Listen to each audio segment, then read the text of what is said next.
بسم اللہ الرحمن الرحیم۔ ناظرین، ہم سورہ بقرہ کی آیت نمبر 196 پڑھ رہے ہیں۔ اس میں 3 سے 4 احکامات ہیں۔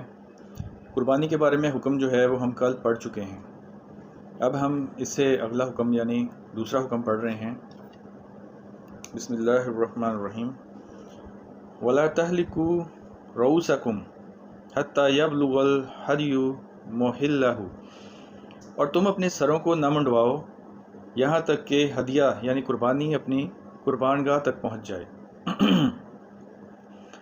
سر منڈوانا ہر کسی کے لیے ہے۔ جو بھی حج پہ جائے گا، عورت ہو یا مرد، سب نے اپنے سروں کو منڈوانا ہے، گنجے ہونا ہے۔ یہ اللہ تعالیٰ کا حکم ہے۔ کون گنجا نہیں ہوگا اس کی ایک کنڈیشن ہے قرآن پاک میں، وہ میں آگے پڑھ دیتا ہوں۔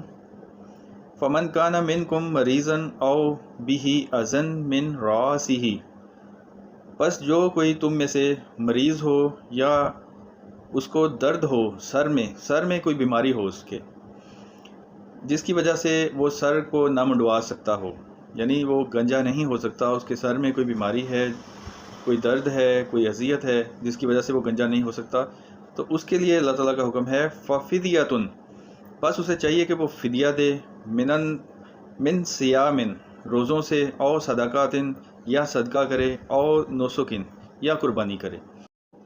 قرآن پاک میں اللہ تعالیٰ نے 3 کنڈیشنز بتائی ہیں۔ جو اپنا سر نہ منڈوا سکے کسی بیماری کی وجہ سے، کسی الرجی کی وجہ سے، تو وہ کیا کرے؟ وہ فدیہ دے۔ فدیہ 3 طریقوں سے دیا جا سکتا ہے۔ ایک ہے وہ روزے رکھے گا، دوسرا وہ صدقہ کرے گا، تیسرا وہ قربانی دے گا۔